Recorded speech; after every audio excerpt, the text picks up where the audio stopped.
नमस्कार दोस्तों, मैं रोहित गुप्ता स्वागत करता हूं आपका अपने यूट्यूब चैनल पर। आज की वीडियो में हम करने वाले हैं NIOS क्लास 12th का अकाउंटेंसी का TMA, जिसका सब्जेक्ट कोड है 320। ये TMA सेशन 2022-23 के लिए, यानी जिन भी स्टूडेंट का एग्ज़ाम अप्रैल 2023 या अक्टूबर 2023 में होने वाला है उनके लिए है। हिंदी मीडियम में ये TMA है, इंग्लिश मीडियम में मैं ऑलरेडी अपलोड कर चुका हूँ। उसका लिंक मैंने डिस्क्रिप्शन में डाल दिया है, साथ ही साथ आपको आई बटन पे भी उसका लिंक दिख जाएगा। वहाँ पे जैसे ही आप प्रेस करोगे आप इंग्लिश मीडियम वाली वीडियो पे पहुँच जाएंगे। अगर आपको अदर सब्जेक्ट के भी हिंदी मीडियम में TMA चाहिए तो उसका लिंक, प्लेलिस्ट का लिंक मैंने डिस्क्रिप्शन में डाल दिया है। जैसे ही आप उस प्लेलिस्ट पे क्लिक करेंगे वैसे ही आप हिंदी मीडियम के जितने भी TMAs है उनकी प्लेलिस्ट में पहुंच जाएंगे, जहां पे आप सारे सब्जेक्ट के हिंदी मीडियम में TMA देख सकते हैं।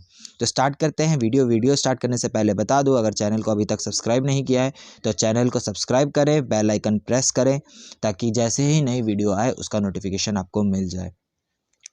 तो क्वेश्चन नंबर 1 करने से पहले एक चीज़ और बता दूं, आपको TMA में 4 चीज़ मेंशन जो करनी है, साथ ही आपको फ्रंट पेज जो होता है वो बनाना कोई कंपलसरी नहीं है। अगर आप बनाना चाहते हैं तो बना सकते हैं, अदरवाइज़ रहने भी दे सकते हैं। पहली चीज़ जो आपको मेंशन करनी है आपके TMA पे जो है, 4 चीज़ें आपको मेंशन करनी है, ठीक है। जहाँ पे आप आंसर लिखना स्टार्ट करोगे उसके टॉप पर आपको ये 4 चीज़ें मेंशन करनी है। पहला है आपका नाम, सेकंड है आपका एनरोलमेंट नंबर, थर्ड में आता है आपका सब्जेक्ट, ठीक है, विद सब्जेक्ट कोड, और फोर्थ पे जो आता है आपका AI का मतलब होता है स्टडी सेंटर, ठीक है। और कुछ बच्चों के डैशबोर्ड पे जो है प्रीवियस ईयर के क्वेश्चन पेपर, TMAs के क्वेश्चन पेपर दिख रहे हैं, शो हो रहे हैं। तो उनके लिए मैं बस इतना ही बोलूँगा कि या तो आप वो भी बना सकते हैं, अगर आपको वो अरेंज हो जाते हैं तो वो भी बना सकते हैं, नहीं मिलते हैं तो इस साल वाला भी बना के अपलोड कर सकते हो, आपके वो दोनों के मार्क्स ज़रूर मिलेंगे, ठीक है।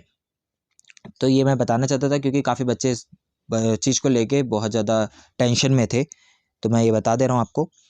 अब देखो क्वेश्चन नंबर 1 स्टार्ट करते हैं। क्वेश्चन नंबर 1 से, निम्नलिखित प्रश्नों में से किसी एक प्रश्न का उत्तर लगभग 40 से 60 शब्दों में दीजिए। 40 से 60 शब्दों में आपको इसका आंसर देना है। 2 मार्क्स का ये क्वेश्चन है। टोटल TMA आपका 20 मार्क्स का होता है, तो TMA ज़रूर सबमिट करें क्योंकि आपकी पासिंग परसेंटेज और ओवरऑल परसेंटेज दोनों ही इंक्रीज़ करता है। तो TMA ज़रूर सबमिट करें, वो भी 31 जनवरी जो है लास्ट डेट है, और TMA ऑनलाइन ही अपलोड होंगे। अगर आपसे कोई इसके लिए पैसे मांग रहा है TMA अपलोड करने के लिए या TMA सबमिशन के लिए, तो कोई भी किसी भी टाइप की कोई भी फीस नहीं है, तो वो फीस ना दें। तो क्वेश्चन नंबर 1 पे चलते हैं। क्वेश्चन नंबर 1 का A पार्ट हमने कर रखा है। व्यय की निम्नलिखित मदों को पूंजीगत व्यय, राजस्व व्यय और अस्थगित अस्थगित राजस्व व्यय में वर्गीकृत करें, ठीक है। तो यहाँ 4 कंडीशन दे दी गई है आपको। 4 कंडीशन को बताना है कि ये कौन सा व्यय है। तो यहाँ पे जैसा आपको दिख रहा है बिल्कुल वैसे ही आपको लिख देना है, कोई भी चेंजेस नहीं करने आंसर में, बिल्कुल ऐसे ही आपको मेंशन करना है। तो क्वेश्चन नंबर 2 पे चलते हैं, जो कि 2 मार्क्स का ये भी है। निम्नलिखित प्रश्नों में से किसी एक प्रश्न का उत्तर लगभग 40 से 60 शब्दों में दीजिए। ये भी 40 से 60 शब्दों में देना है। इसका भी हमने A पार्ट करा है। वसूली की अवधारणा में कहा गया है कि राजस्व की प्राप्ति उस समय होती है जब वस्तुओं या सेवाओं का वास्तव में वितरित किया जाता है। एक वर्ष के लिए प्राप्त राजस्व की सही मात्रा का पता लगाने के लिए 2 उदाहरण दीजिए। तो यहाँ पे आपको उदाहरण दे रखा है, ठीक है। वसूली की अवधारणा में कहा गया कि राजस्व उस समय प्राप्त होती है जब वस्तुओं और सेवाओं को राजस्व वास्तव में वितरित किया गया। तो NP ज्वेलर्स को 5 लाख के मूल्य का सोने का भूषण की आपूर्ति करने का आदेश प्राप्त हुआ। उन्होंने 2 लाख के मूल्य के आभूषण की आपूर्ति 31 दिसंबर 2013 तक कर दी और शेष की आपूर्ति जनवरी 2014 में की, ठीक है। उसके बाद सेकंड है, बंसल ने 2013 में 1 लाख का माल नगद बेचा तथा माल की सुदुर्पयोगी इसी वर्ष में की, ठीक है। तो यहाँ पे आपका ये वाला आंसर हो जाता है। उसके बाद चलते हैं क्वेश्चन नंबर 3 पर। निम्नलिखित में से किसी एक प्रश्न का उत्तर लगभग 40 से 60 शब्दों में, ये भी 2 मार्क्स का क्वेश्चन है, इसको भी आपको आंसर 40 से 60 शब्दों में देना है। इसके A पार्ट में बोला गया है, राधिका ट्रेडर्स के निम्नलिखित विवरणों से 30 जून 2020 को एक बैंक समाधान विवरण तैयार करें, ठीक है। तो यहाँ पे आपको इसका आंसर दे रखा है। तो यहाँ पे 4 कंडीशन दे रखी हैं, 4 चीज़ें बोली गई हैं, तो इसके अकॉर्डिंग यहाँ पे आंसर आपको लिखना है इस तरीके से जैसे मैंने दिया गया है इसमें, ठीक है। इसी तरीके से टेबुलर फॉर्म में लिखना है। ये इसके सामने है, ये इसके सामने है, ये वाली लाइन इसके सामने है, ये लाइन इसके सामने है, और ये थर्ड वाले के सामने है, और ये फोर्थ वाले के सामने है। इस तरीके से आपको लिखना है, इस तरीके से आपको टेबल बनाना है, स्क्रीनशॉट ले सकते हो आप। बाकी पीडीएफ जो है हमारे ऑफिशियल टेलीग्राम चैनल पे अपलोड हो जाएगा, यही हमारा ऑफिशियल चैनल है। इसकी शॉर्ट वीडियो मैंने अपने दूसरे चैनल पे डाल दी है। क्वेश्चन नंबर 4 पे चलते हैं। निम्नलिखित में से किसी एक प्रश्न का उत्तर लगभग 100 से 150 शब्दों में दीजिए। 100 से 150 शब्दों में इसका आंसर देना है। इसका बी पार्ट हमने कर रखा है, तलपट का मिलान खातों की सटीकता का निर्णायक प्रमाण नहीं है। कथन की पुष्टि कीजिए। यदि तलपट का मिलन नहीं हो रहा है तो लेखाकार को क्या करना चाहिए। तो इसका आंसर भी आपको यहाँ पे दे रखा है, बिल्कुल ऐसे लेना है, लिखना है जैसे इसमें दे रखा है। स्क्रीनशॉट आप मार सकते हो क्योंकि ये लेंथी आंसर है, इसको मैं मुंह से डिक्टेट नहीं कर सकता। ठीक है, तो अगर आपने हमारा अभी तक दूसरा वाला चैनल अभी तक सब्सक्राइब नहीं किया है तो उसको भी सब्सक्राइब करें और इसको भी सब्सक्राइब करें। पीडीएफ का लिंक जो है मैं डिस्क्रिप्शन में डाल दूंगा, वहाँ से आप जैसे ही लिंक पे आप क्लिक करोगे हमारे टेलीग्राम चैनल पे पहुँच जाओगे और टेलीग्राम चैनल से आप बिल्कुल फ्री ऑफ कॉस्ट डाउनलोड कर सकते हो।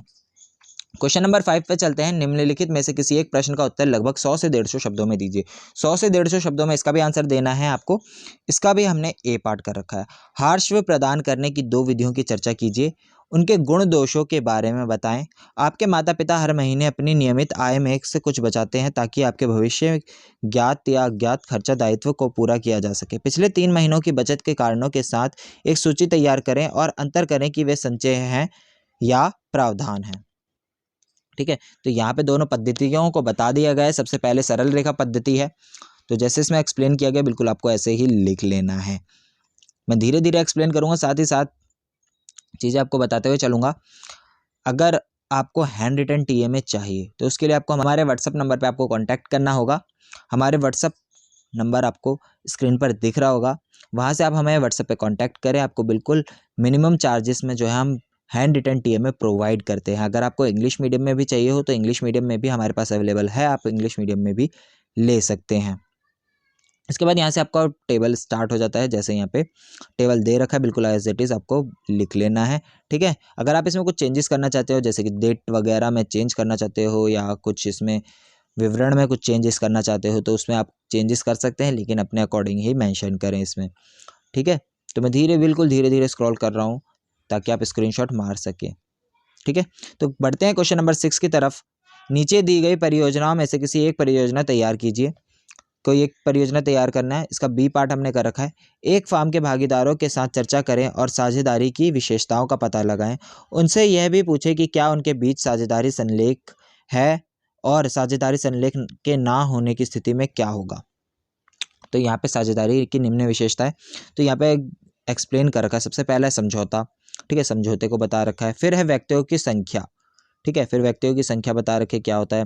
फिर व्यापार आ जाता है, लाभ विभाजन, परस्पर एजेंसी, असीमित दायित्व। ठीक है, नेक्स्ट पेज पे चलते हैं। उसके बाद आ जाता है प्रबंध, फिर हितों अंशों का हस्तांतरण। इसके बाद ये वाला अगर आप फोटो लगाना चाहते हो तो ये फोटो लगा सकते हैं, अदरवाइज आप कोई और से डाउनलोड करके लगा सकते हैं। फोटो लगाने के लिए मैं इसलिए बोल रहा हूँ क्योंकि ये प्रोजेक्ट बेस्ड क्वेश्चन है तो थोड़ा अट्रैक्टिव सा आपका आंसर लगेगा। इसके बाद साझेदारी संलेख के ना होने पर अगर नहीं होता है तो क्या होगा उसके बारे में बता रखा है। उसके बाद कुछ छोटे छोटे से पॉइंट 5 पॉइंट्स दे रखे हैं आपको, जिसमें से 3 तो ये रहे। ठीक है, 2 आपको नेक्स्ट पेज पे देखने को मिल जाएंगे। ठीक है, उसके बाद आपको एक और ये पिक्चर दे रखी है, ये पिक्चर भी आपको लगा लेनी है। तो इसी के साथ आपके सारे आंसर खत्म होते हैं। आई होप आपको समझ में आ गया होगा कैसे आपको टीएमए बनाना है। अगर अभी तक आपने चैनल को सब्सक्राइब नहीं किया और वीडियो लाइक नहीं करी है तो ज़रूर करें।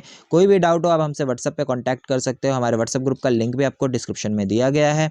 अगर आप हमें इंस्टाग्राम पे फॉलो करना चाहते हैं तो इंस्टाग्राम का भी लिंक मैंने डिस्क्रिप्शन में डाल दिया है। Thanks for watching us. Have a nice day. Stay tuned with edu centre Delhi.